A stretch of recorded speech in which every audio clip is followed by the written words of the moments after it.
மழைக்கு எதமா ஒரு காளான் 65 எப்படி செய்யலான்னு பார்க்கலாமா? ஒரு பாத்திரத்தில் கடலை மாவு, கார்ன்ஃப்ளவர், சீரகத்தூள், மிளகுத்தூள், மிளகாப்பொடி, மல்லிப்பொடி, கரம் மசாலா, மஞ்சப்பொடி, இஞ்சி பூண்டு பேஸ்ட்டு, உப்பு, எண்ணெய் எல்லாம் கலந்துட்டு க்ளீன் பண்ணி வச்சுருக்க காளானையும் சேர்த்து நல்லா ஒரு 1/2 hour ஊற வச்சிடலாம். அதுக்கப்புறமா எண்ணெய் சூடு பண்ணி மீடியம் ஃப்ளேமில் எல்லா காளானையும் நல்லா செவக்க பொரித்து எடுத்துக்கலாம்.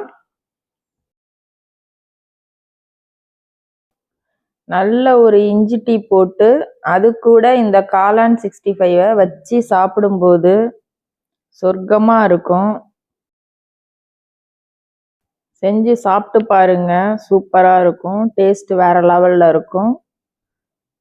செஞ்சு பார்த்துட்டு எப்படி இருக்குன்னு சொல்லுங்கள். தேங்க்யூ.